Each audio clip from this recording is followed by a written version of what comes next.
Welcome to Toffee TV. It is any other business time. It is. Although it's been like a bit of a drab week. I don't feel like anything's happened in terms of like good stories. It's just filled with, I'm not saying miserable stories, but just normal life stories. Just there's been no spectacular things that we just would just now find just normal, which maybe like 5 years ago. 5 years ago would have been Pico AOB. Yeah, it would have been just mad. Now it's just like, does that even make it for the discussion? Did you see Sky News have started a new channel? Have they? Sky News non-Brexit. Genuinely, it's Sky News, but with no Brexit chat. Really? Honestly. I didn't even know Sky News was still a thing. It's a massive thing. Is it? It's a massive thing. Is Kay Bailey still on there? The sadness in the eyes and all that. Yeah. She was Sky News, wasn't she? She's actually now a respected journalist. She was a respected journalist, then she turned into a bit of a divvy, but then she's back again now.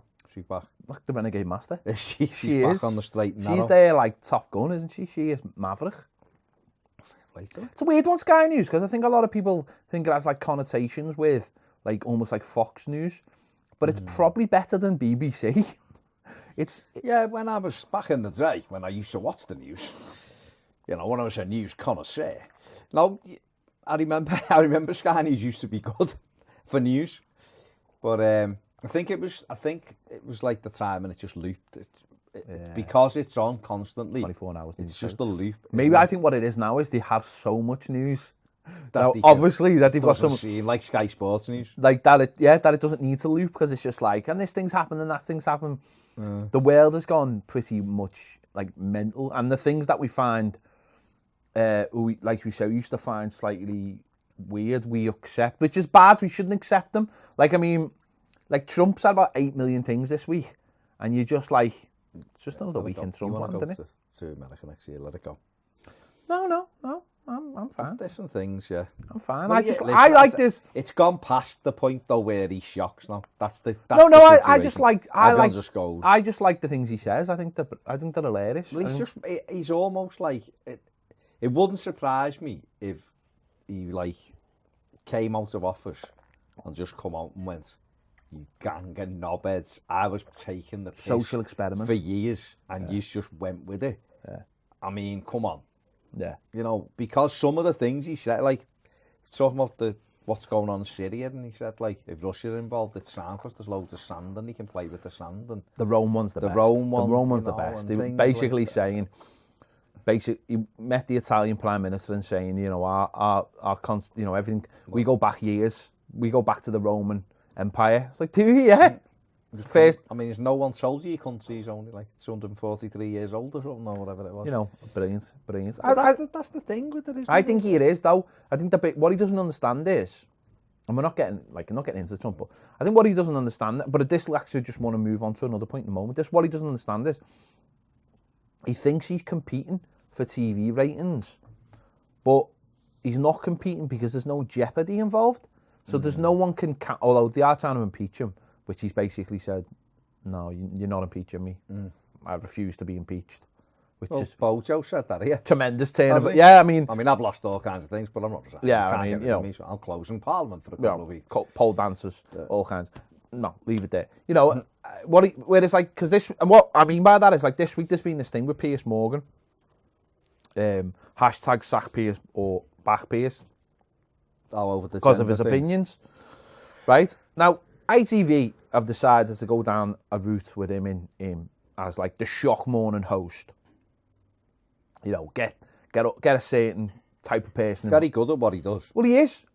Whether he believes it or not, I don't know. But he's another one. Now, the difference between Adrian Durham of the difference between him and Trump is, I think they've got the same objectives. But this is the difference, and this is what I don't quite understand about this, like, hashtag sack him. No. Put BBC One on. Put Dan Walker on. Who is a lot nicer. And yeah, Dan Walker's a lot nicer person. Doesn't have just does his job and gets on with it and doesn't need... And the BBC are get about double as many viewers as ITV's breakfast show does. So that's the difference. If you really want to annoy someone like Piers Morgan, you just turn over. The only thing that can hurt him is ratings. Having a hashtag thing saying back or sack doesn't hurt him. ITV are not relevant, doesn't it? ITV aren't going to sack him because someone made a hashtag. In fact, they're pushing the hashtag. So if they're pushing the hashtag, then have a think about it. Just turn over.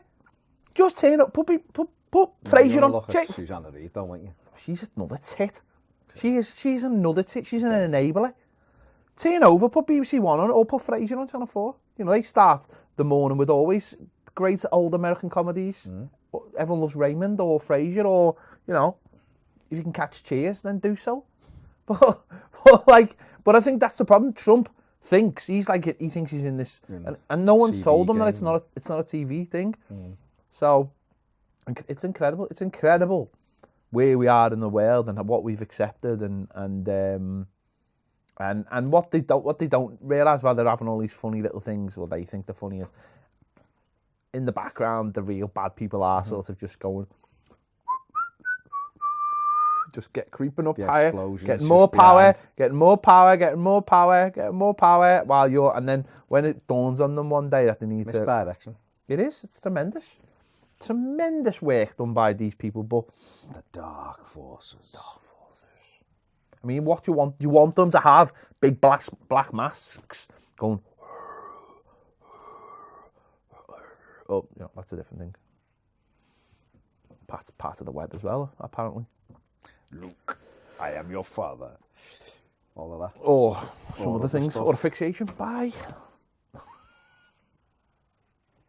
You've seen the vids. Let's get on. Let's do it. Let's get into some stuff. Okay, so there's a story the other day about a Dutch family that have been living in isolation for 9 years at a farm. 6 people have been rescued by the police after allegedly being kept captive on a farm for almost a decade. Police says the property in northern province of Drenthe, not Royston, in the Netherlands, after receiving a tip-off that a number of people were being kept against their will. They were alerted after a 25-year-old man stumbled into a cafe and told employees that he'd not been outside for 9 years. I think you've had the best of it. Well, we'll see. Speaking to RTV Drenthe, the cafe's owner, Chris Westerbeek, said, you could see that he had no idea where he was or what he has been doing. I mean, really, you should have done this, but he's very confused. He ordered 5 beers and drank them. What, that quick? Beer still exists! I'll just have a little pils now while I'm here, baby. It's been underground. Then I had a chat with him and he told me he'd run away and needed help. Mr. Westerbeek added he had long hair, a dirty beard, wore old clothes and looked confused. Was this after the beer he looked confused? Because I can assure you, if I'd have had 5 beers, I would be confused. He said he'd never been to school and hadn't been to a barber's for 9 years. He said he had brothers and sisters who lived on the farm. He was the oldest and wanted to end the way they were living. Upon arriving at the property in Runewald, police uncovered a staircase behind the living room cupboard which led to the cellar, where they found 6 people aged between 18 and 25. They also confirmed that a 58-year-old man was arrested at the scene after allegedly refusing to cooperate. In a statement on Twitter, Dutch police said the man arrested was not the owner of the property, but a tenant. The force added, we found 6 adults. There is concern and attention. All scenarios are still open. Our research is in full swing and we cannot share any more information. The mayor, Roger de Groot, some cracking Dutch names here, said he was stunned by the whole incident. The police assessed the situation and found a number of rooms with makeshift furnishings where a family had lived a withdrawn existence. That is where the 6 were found. We've never experienced such a situation. The first care and attention goes out to those present in the home. The family is in a safe place and they need rest. They'll need more than rest. I've seen another bit of this, not on this, saying that the mum had died. So the dad with the kids and the mum had died 10 years ago, or 9 years ago. And he took them there too. But I don't know why. Did he live with them all the time? Or I honestly don't know. See that, because I read this as people had escaped. They thought the world was ending. Yeah. So they'd gone underground. Now, I suppose it comes down, because we've heard these stories like Joseph Fritz and all that, where they kept people who were slaves and stuff. But I don't know whether this is a man maybe going a little, maybe he's gone a little bit mad because his wife's died or something. Yeah. And lived underground with his kids and maybe was convinced or had convinced them that the world was ending, so decided to go with them. He was living upstairs and they were living downstairs. Because I think they're both, that becomes two different complete stories then. Yeah. Like if he's moved family downstairs because he thinks the world's ending. This is a bit like that film, Brendan Fraser. Yeah. But there was also 10 Cloverfield Lane, wasn't it? Where John Goodman, girl crashes and he's like, no, you can't go outside because there's bad stuff, and she's like, no.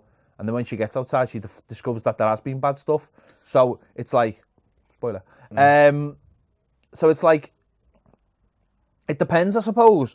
If he genuinely thought the world was ending, and he was trying to protect them. That's a different story, but that's a different story, isn't it? I think they've had the best of it personally, especially if they like Evertonians. They haven't missed anything, have they? They haven't really missed it. Fans, they missed like a champion. They haven't really missed anything. If they're Man City fans, they went on the ground when City was shit, and they've missed them winning league. Do Man United fans? United fans, they've gone on the ground thinking at the right time, and they've come out and gone. No, I mean, you're right. It's whatever angle the story is, isn't it? The truth. It's whether they get to know the truth. But obviously they've grown up now, and this man is growing up to the point where he's like, I want to have my own life. So they weren't. So they're obviously. That sort of tells you that the kids were conscious of the world. If that makes sense, they were conscious of what was outside. And they were on 18 to 25. Yeah, so yeah. They were 8 to 15, that's what I'm saying. So they were conscious of what of the real world. What was going on, and no, maybe not what was going on, but conscious that there was a real world. Because has he lived food-wise and everything? Has he locked them when he's gone shopping? See, that's the weird. That's the thing, isn't it? Or has he got like? Did he have stores? They're not having like Asda or Ocado or them. I think I did hear a story. I did hear something that he'd stored food, like he was prepared for it. Because you do hear about these doomsday people who are preparing for everything, and that's it though, isn't it? It's how you frame the story. Could just be a man who's lost touch with reality, and as a result of his wife dying, traumatic event. Wants to protect his kids, wants to protect the rest of them. Yeah. But then it could, if it's like a Fritz situation, then that's completely different. Mad, scary, innit? Scary, but like you say, we'll know more obviously or will we know more? That's the thing, isn't it? Once they do the psychological tests on, those kids, that's like, depending on how old they were, that's going to be... Well, it's 8 to 15. Oh, that's going to be so tough on those young ones. No schooling for a start. Yeah. No, I mean, you always say, kids street smart. Fucking hell. They've got no chance. No social development other than with each other. They're going to be messed up for years. Forever. Or forever. Forever? Yeah. They will be, won't they? Because you'd never get quite a... Have you ever seen... psychological damage, what's that? Is it called Kimmy Schmidt? It's on Netflix, and the same thing happens to her. It's about a family who get told to live in a bunker, and they think, because they think the world's ending, and then something happens and they get out and she's just like, everything's just like no understanding. So, yeah. I mean, that's comedy. This isn't. Yeah. So, okay, well, let's move on to a bit of a more comedic story. Man plants dildo in mate's bag at the Straight away, it's funnier. Straight away. Immediately. Straight away. This is funnier than the last straight story. Away, that's funny. So we took it up a level. I mean, because even if it was man plants dildo in sister's bag within a cellar that they thought the world had ended, that's not even funny. No. Because only like 2-3 people would find it funny. Yeah, and it would never get out because they're in a bunker. This is funny. This is funny. Funny, yeah, anyway. To people that go abroad regularly, the whole routine at the airport becomes like second nature. No liquids. Well, at the moment it is. Separated electrical items. Don't carry dangerous weapons or drugs. The normal stuff. But to those of us who've never been on a plane, it can seem like an absolute minefield. And probably quite a daunting landmark in your life. 54-year-old Martin Barnes decided to take his very first trip on a plane this year, when his pals all decided to go to Benidorm for one of their 30th birthdays. I mean... Has he been living in a cellar? Martin might be sound, and he's knocking around with 30. But to be fair, they might all work together. So they could be workmates, which is fair. You can't exclude people. Martin How old is he? He's 54, Martin. Okay.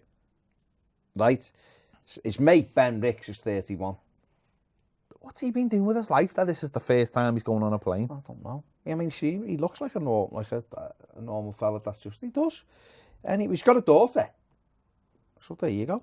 Right, he might have just gone to like Dorset every year. Okay. You know what I mean? Or he might have driven through the Channel Tunnel. I just find it. I don't know how you can. That's the way it is. All of his pals decided to go to Benidorm for one of their 30th birthdays. He was pretty much putting himself in the hands of friends to help get through all the tricky technicalities. Unfortunately for poor Martin, one of his friends didn't fancy making it straightforward, and that is the comedian that is Ben Ricks. Oh, Ben Ricks. Ben, I mean, his name says it all. Ben Ricks. He's not the Ben. son of. Not the son of Graham, is he? His name is his middle name's probably Thomas, and then he'd be Ben Ricks. Who knows? He's a painter and decorator. No, it wouldn't. T-Ricks, like it just wouldn't be that, would it? It would have. 31-year-old painter and decorator spotted the opportunity to stitch up his pal. The worst thing about this whole thing... Rickies. The worst thing about this whole thing, it was completely premeditated. But hang on. I mean, we've seen a dildo. Ben's not just... You know what I mean? It's not going to go... If it wasn't premeditated, then this would be even better story. Yeah, well, to be fair, it will.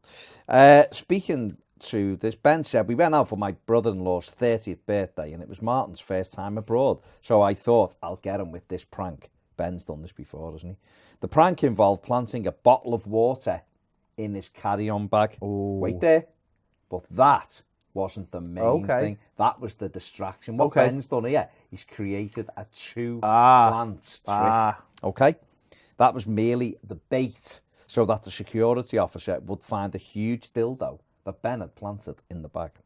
Admitting he'd taken full advantage of his slightly naive mate, Ben said, he got pulled aside because I put a bottle of water in his bag, knowing that it'd show up.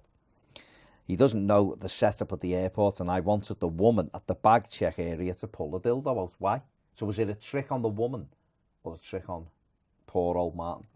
Because wouldn't have made any difference if a fella would have pulled it out, would it? As long as Martin's getting embarrassed. Not in this world. He's gone for... He wanted the woman to pull it. Obviously very liberal and unfazed by such items, the woman at the security desk clocked it, but kindly to save Martin's embarrassment, left it where it was, as... It's not against airport policy, is it? No, it shouldn't be. But Ben wasn't satisfied. After they got through airport security, Martin had his suspicions about the mystery bottle of water. Obviously concerned he'd been framed for some awful crime, he tried to get to the bottom of it. Ben added, he asked me if I put the water in his bag. I was trying hard not to laugh. I said to him, if someone put water in your bag, you better check the rest of the bag, just in case. Martin nervously looked through the bag, saying airport staff would have known if someone else would have tampered with his bag when it went through the scanning machine. But the sheer horror on his face made it clear that he had absolutely no idea what was going on. And neither did his poor old 18-year-old daughter, who was next to him when he went through the bag. See, that's gone too far. After the hang on. This is what I was going to say. What's going on? They're going on a lad's What's going on? They're going on a lad's stag do to Benidorm. Yeah. Good old Ben, T-Ricks, I don't even know if his name's Thomas, has put a bottle of water in and a dildo, but so that Martin's going to get done by the dildo. Yeah. Well, hang on, let's reframe that. Martin is going to get found out with that he's got a dildo in his bag. Why is the 18-year-old daughter going on the stag do with them? Where's she come from? She's, Martin and obviously his partner. And the daughter's going on a stag do. No, this is so Martin basically puts his hand in the bag, pulls out a dildo, is shocked. His daughter's a bit shocked. Martin then went and disposed of the offending item in the toilets. You can't flush a dildo, I'm pretty sure. What the fuck? Well, I don't know. I don't know when Martin has just turned up. What the fuck's going on? What the fuck? But what Martin did say was, it's Ben's stag do soon, and payback's going to be good. It's not, though. You haven't got the imagination. He hasn't got... he's been done by a bottle of water, the old bottle of water dildo trick. What the hell's going on? That's a weird... That's a weird story. A weird Why is the daughter there? The daughter's going on a stag do with them. No, I'm not. Something's not right here. It's mad, isn't it? Does remind me of, though, when you put your bag in my bag and I had to put it through. Whoa, and I had to put no dildo and I got pulled, and I was like, and they were like, did someone else pack your bag? And I was like, no. And then I frantically had to go and find plastic bags to put all the stuff in. I'm sweating like you don't know what, only to find Baz and John sitting in the bar having a beer going, oh, you're all right, Ped? And I'm like, no. They come back sweating like I don't know what. I mean, to clarify, it was my bag of like links and stuff like that, shower gels.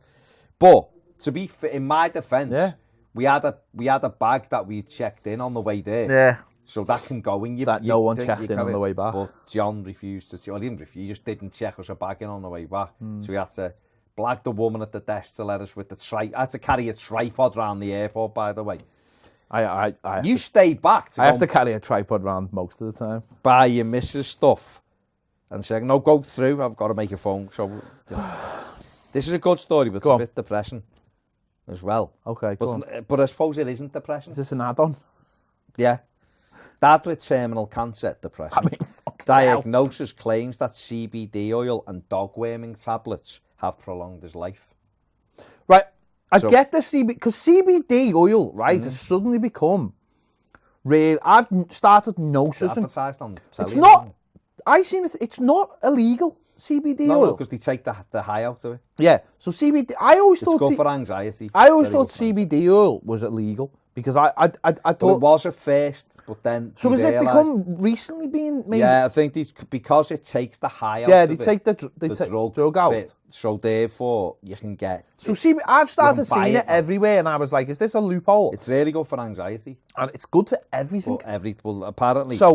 So I've seen that everywhere, right? And people have been using it, and I think my sister might have been using it, and I think it really helped. Because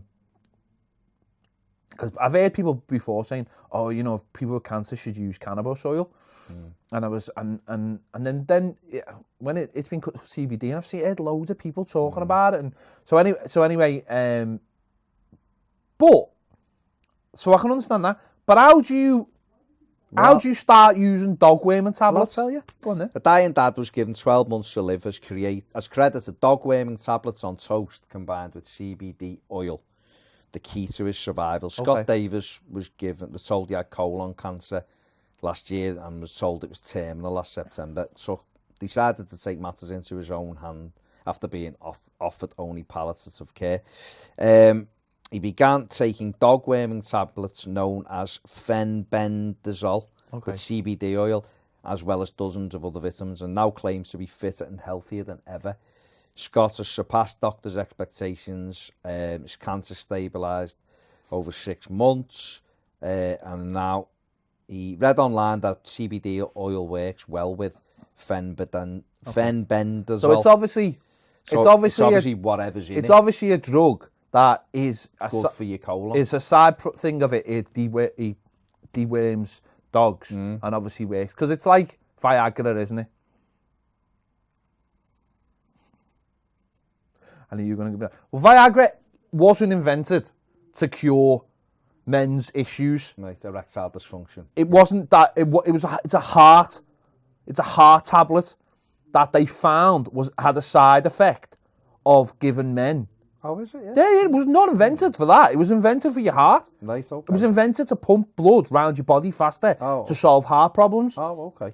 And someone in the testing someone in the testing found that it had a pleasant or non-pleasant, depending on what you are, where you are. Sorry, more importantly, side effect. Oh, and then when they started testing the side effect, and what they found was that it was like. That could be the main thing with it. So then they changed direction of it and started pushing it as to help Pele. And got him about 300 extra goals, apparently. Well, he scored. You're going to score a lot when you take him. So what started as a side effect and he holds a goal. Became the main use of it. So, I mean, I don't know if you obviously didn't know that. But I didn't know that. No, that's what Viagra was for. Oh, okay. And it's still used. It's still used as a heart tablet. Oh, is it? Yeah. So do you get a good side effect with it as well? Well, what you'd want is, wouldn't it be great if you were like, you bought it as what it's now commonly used for and just went, oh, what a great side effect of this. My ticker feels great. Ticker's perfect. Oh, my ticker is tickety-boo. Good wood and my ticker's perfect. So maybe that That's what it is. That Wayman tablet was the original use for it was for something else, and that so actually, but the headline is Dog Wayman tablet because that helps. But said it loads of times. Things like cannabis and all that, they're natural things, and I think I always think there's a reason for everything being here. So yeah, I mean, I do think. Well, I mean, we've said this loads of times. There's a reason why they don't want you to have stuff to cure cancer and all that, because then they can still keep pushing the drugs on you. But people are getting more enlightened. Well, that's it. And once you can start seeing what stuff's made from and what's in and the benefits of it, you can start getting your own concoctions and putting it together healthily, obviously. And be George's marvellous medicine. No, but that's what people are doing, aren't they? People are going, well, this helps this and this helps that. So if I just get them, I can help myself. And also, if they're not like, I suppose, if you were to take something and it wasn't going to threaten your health by taking it, then you might start having I mean, if someone says to you, right, you've only got this long to live, you're probably going to start having a little gamble. You've got it. Why wouldn't you? So, well, he's gambled and he's lived longer than they give him, and he claims goes to the gym all the time, claims he's fitter and healthier. So, fair play to the lad. Fortnite. Yeah. It's back. What's Fortnite? Fortnite is That's what Lady Gaga said. Did she? Lady Gaga put a tweet out the other day saying, "What is Fortnite?" Spelt it wrong. Spelt it like the normal Fortnite. Oh, fair and play there she got like millions and millions of replies. Like, it was the worst possible question she could have asked. Okay. She got millions of people, all kinds of people tweeting her back, telling her what it is. She just muted the conversation. I don't know. I don't know what an account like that would be like anyway. So Fortnite on, was it Sunday night? They had an event, and in the event, they collapsed the world into a black hole, and people were like, oh my God, they've killed Fortnite. And you can imagine kids. The end event. So if anyone doesn't know what Fortnite is, basically it's a free game that you can play on any platform. Is it cross-platform? Yeah, I think it is. I don't think. So you can play it on everything, and you can play it on your phone. And basically, it's what's known as a battle royale game. Listen, I'm sure everyone out there knows what this is. So essentially, it's you just play.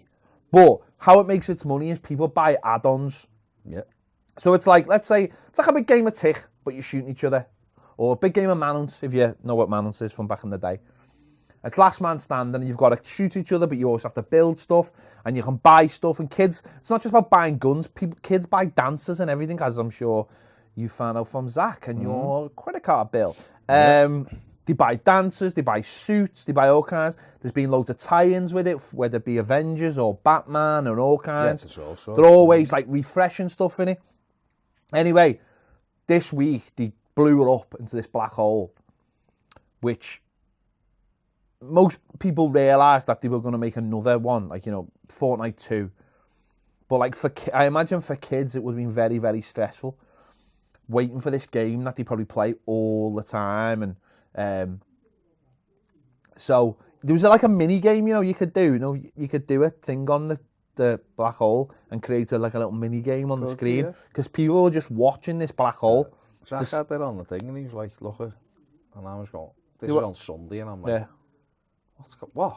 And he was just like, they must be loading the next bit. And then you messaged me, and they're like, Fortnite's gone. And I was like, Zach, I think it might have gone. Yeah, so people were just watching this black hole to see what happened. Countdown to the game's end event, and it reached zero. When it reached zero, it flew through the black hole and sucked the thing in, and then it was off. It was just a black hole, and people were panicking, and you know, there was all sorts of, it all went off on social media, and Epic were getting hammered with questions and everything. Kids were telling the parents they felt the world had ended, prompting a load of cheers, sons crying, nice one, and all that all over Twitter. Speaking to the Mirror online, one mother, Kayla Williams, said, my son is heartbroken. He spent a massive £3,000 on this game. You're a terrible mother. You're a terrible mother. Since playing in Season 2. What are Epic gonna do? People saying the game has ended for good. So do we get full refunds on the money we spent? Because no game means no nothing. So we lose out. It's back. Yeah. Came back what, Wednesday? Came back Wednesday, I think, with a new world. Some people like it, some don't. It's updated a bit. Zach's made up with it. But just on that one, what are they going to do? We get a refund? Well, at some stage, it's going to end. Whether they just don't add anything on. Because something new will come on. I mean, Grand Theft Auto's still going, and it's still quite strong. And they've said, basically, that's just going to continue to go forever. Oh, okay. Well, and they said the same about Red Dead. Maybe it wouldn't, but if it did, people can't then start cry-arsing going, hang on, I've spent X amount of thousands on it, because... No, I mean... This is the problem with things that aren't, when there's nothing tangible about it. I suppose it's like when you buy a game, you pay maybe £40-50 for a game. You know that when you finish it, it's finished. Yeah. So basically, the game's done. And online, I mean, the whole point of this is it's online. You can. I had it for a bit, and it is madly addictive. The game, because when you get killed, you just want to restart. It's crap, though. More time, yeah, but more time. I'm not good at it. That's it. More time you put into it, the better you're gonna get. These Yeah. kids come home and they'll play it all the time. I've got no problem with that. That's all I used to do when I was a kid. Yeah. They get better. They understand the ways you play it. Building All that kind of thing. Seems I don't think it'll ever end. But if it does end, I'm sure they'll give you a warning to say it's going to end. But I'm sorry, but if you're putting £3,000 into a game, then it's your own fault. It's just your own fault. Simple as that. For not looking what your kid was spending, or if you've allowed them to spend that, to allow them to spend that. Because that's just a ridiculous amount of money. You go on holiday for that. It is. It's just... I don't know. It's berserk to me. It just seems berserk, but... Is that the problem with something like that? Is that it's... Because it is... they are micro transactions, they're called. Yeah. So it's like 99 pence here or £2 there. And I suppose if you're a mum or a dad and your son or your daughter's asking you, oh, Dad, can I just have 99 pence for this? You'll probably just go, yeah. And they do start adding up. Yeah, that's up. Of course it does. But it's still $3,000. Yeah. But what I mean is something like that could end though, couldn't it? They could just turn around and go, yeah, we're not doing this anymore. And then... They're not going to. Well, no, if it's making money, then why would they? It's the biggest game in the world, isn't it? But I just think you're leaving yourself open to that happening, and then you haven't got a leg to stand on. But also, isn't that like saying, no, isn't that like saying... Sorry, I am listening. If that's like saying, if a shop stopped selling food, yeah, and you said, but I've spent £3,000 in food in your shop, yeah, they're not going to give you £3,000. No, you've had something for it. Something for it. You've had when you go on and you buy something. Cumulatively getting your money back, are you? Yeah, you've bought something in the game. Now, luckily in the game, that thing you buy, whether it be a gun or clothing in the game, you might still have it, but you bought it in that moment. It doesn't. No one said to you it was going to last forever. No, that's what I mean. That's my point. It's a transaction at the time, isn't it? You can't go, well, you know what? I've spent that, so I want that money back. Don't get me wrong. If you buy something that is like, I don't know because I haven't really looked into it. But if you buy something that gives you, I don't know, you buy 50,000 bullets and you've got 40,000 left, and they go, we're turning it off now. Enough, then someone can go, hey, whoa, hang on, I bought 50,000, and you haven't. I haven't had me time. We haven't had it. Then maybe that could be a reason. The only. But that's the only. So there you go. It's back anyway. So don't worry. If you were sat there worrying about it, don't, because it's back. You know what I mean? Yeah. Tupac's still alive. Is he still alive? Don't know. Tupac Shakur apparently is. Who said? According to Suge Knight's son, Suge Knight Jr. I mean, is he a trustworthy source? Well, I mean, Suge Knight was looked after Tupac, didn't he? He didn't do a very good job of it, did he? As well, didn't do a very good job of it. Well, he was questioned, wasn't he, for killing him, and people blamed him. He's back in prison for life now. Back in the day, back in again. He's in for life now, I think. So, basically, Tupac Shakur is alive and well and living in South Africa. Tupac, who allegedly died on the 13th of September 1996. But the rumours about him still being alive have been swirling ever since and don't seem to show any sign of stopping. The conspiracy theories ramped up even more in January when Suge Knight's son, Suge Knight Jr., announced that Pac was back in the studio and new music was coming. The latest sighting being shared on YouTube centres on a selfie, which conspiracy theorists say is Tupac. Does actually look like him, in all fairness. That's not a selfie. Could be anyone. Size of his face. I know, could be anyone. That's not a selfie. It's not the clearest photo, but the clip shows a photo that is best quality. Just a few days ago, the leading investigators in the Tupac case believe that he is alive and they've made a breakthrough. Phone image of Tupac being well in his 40s now is being leaked to the public. Experts have revealed that he's alive and the source of the phone image comes from South Africa. Last month, a woman came forward saying she'd partied with Tupac in 2014. 18 years after his death. In 2014, Tupac was in St. Louis. I met a few people there. I met Mr. Busta Rhymes. After explaining that the woman is a former model, she said that Tupac was there. He wasn't rapping, but she went over to him because he was coughing. She noticed him because he was coughing, went over and said Tupac because she'd met him before. He turned around, looked at her and walked away from her quickly. She followed him. And he got into a car, but he took his hoodie off, gave her a smile and a kiss, and told her that he'd remembered her. Wasn't there a body? Wasn't there autopsy pictures that went round? Or was that part of the cunning ruse? But was that, or was it someone else, or was it difficult? Why? What would be the motive for him disappearing? Right, for him disappearing. Yeah. I mean, have you watched the thing on Netflix? Yeah. Tupac, And it's Biggie, not very conclusive. No, it's not. There's holes everywhere in it, literally, because the amount of bullets that have been shot at people. But he, at that time, he felt like he was about to get killed anyway, didn't he? He was like been a couple of drive-bys. Both of them did, didn't they? Both of them were living on the edge, weren't they? And people were peddling that story that they were, they were two rivals, East Coast, West Coast, and all that. And I suppose if you're him, because he was successful at that time anyway, he had the money.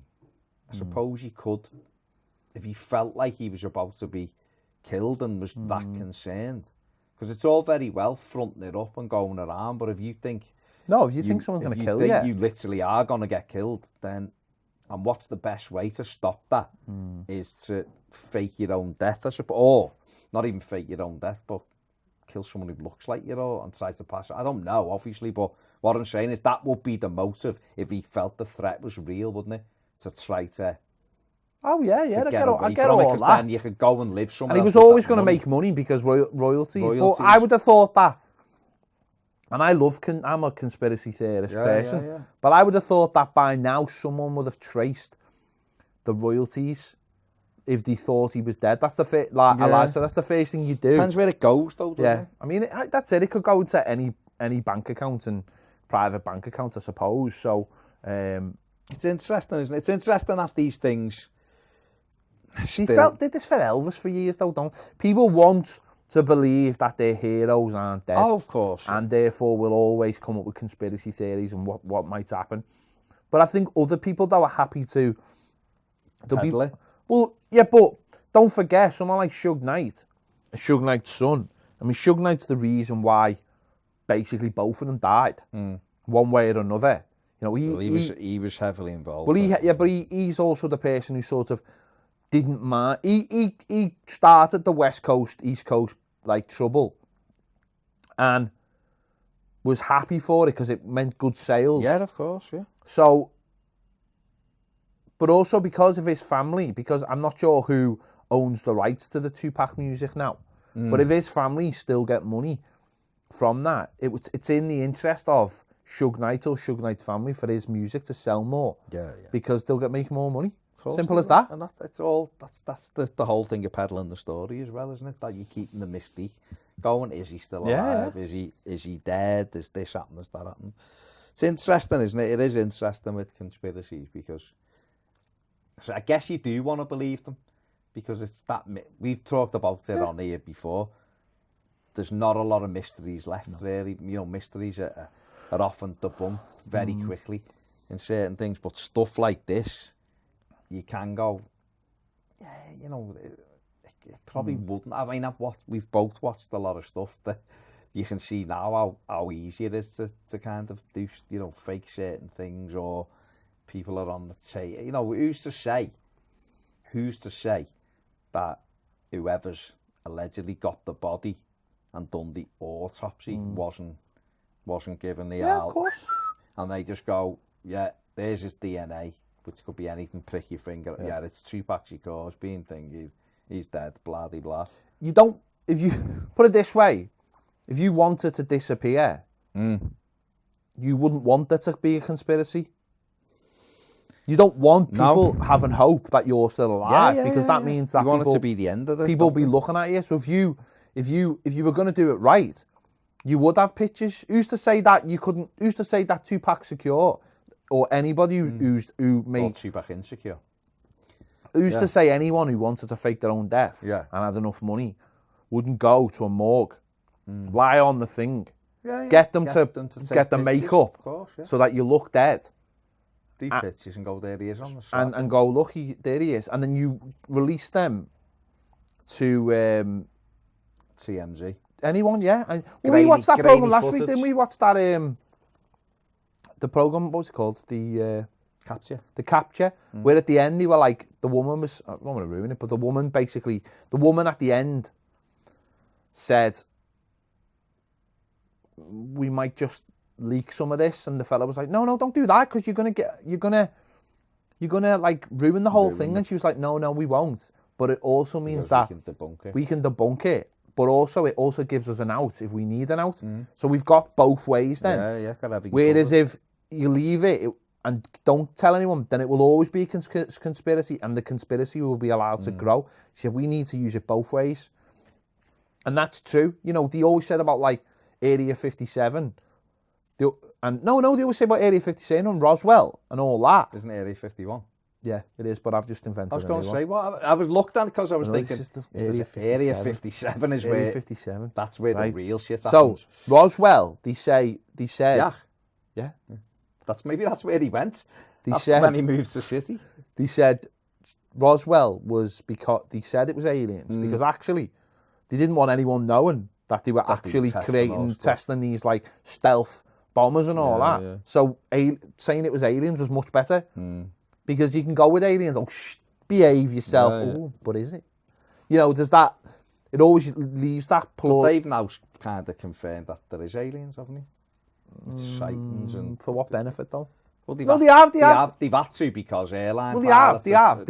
Documents have come out. Freedom of information. But the point being is, if someone says, this was after the war. Yeah. So if people from the war were saying they're called Foo Fighters, aren't they? Said if you stayed seeing things that they'd never seen before, because if you think about when the war was on, there probably would have been that would have been the biggest collection of planes ever up in the air all at once. Yeah. So there's more likelihood of seeing strange stuff or not seeing, just the fact that there's just loads of stuff knocking about. Stuff up there, yeah. So if people come back from the war and after the war, you've suddenly got all these stories. Oh, this fella told me, I was speaking to this fella and he told me that. And then they could have thought, well, how do we get round the fact that there will be sightings of our new planes? Just tell everyone it's aliens. We can deny that better than we can deny it's a new stealth bomber, it's a new top secret stealth bomber or whatever. It's easier to go with it. Well, people will just say, seeing this thing flying, this flying object. UFO doesn't mean no, it doesn't. An alien ship. It's just an unidentified flying object. So if you're there and you go, I've never seen one of them before, some round plane, say for argument's sake, a flying disc that they were testing, you'd go, must be from outer space, and then everyone buys into that thing. Conspiracy in plain sight, though, isn't it? It's like hiding in plain sight. It's like I think it goes back to like the X-Files. There was an episode, of it, or it might be, there's an episode or whatever where, I don't know, they've just seen aliens or something, or they're expecting to see aliens or something. And there's just light coming towards them, like, they're coming. And then when it gets closer, it's just an helicopter after them. And that's like that's basically the thing of it all. It's like, they prefer it to be aliens because there's people in this helicopter are chasing them. So, yes, conspiracies will always be made to protect the truth because the truth is too important. That was a strange noise. That was an unidentified noisy object. That's thunder. Is that rain? It's very grey out there. Okay. Right. That was I hope the mics picked that up because that noise was right at the right time. want to wrap it up there because I do feel a little bit on. You're a bit on it. It's all going off there. Fella on the bus looks a bit like Tupac. Let's finish it. Let's finish it right there. Let's do it. Terrified. Let's leave it. We'll see you later. Interesting. See you after.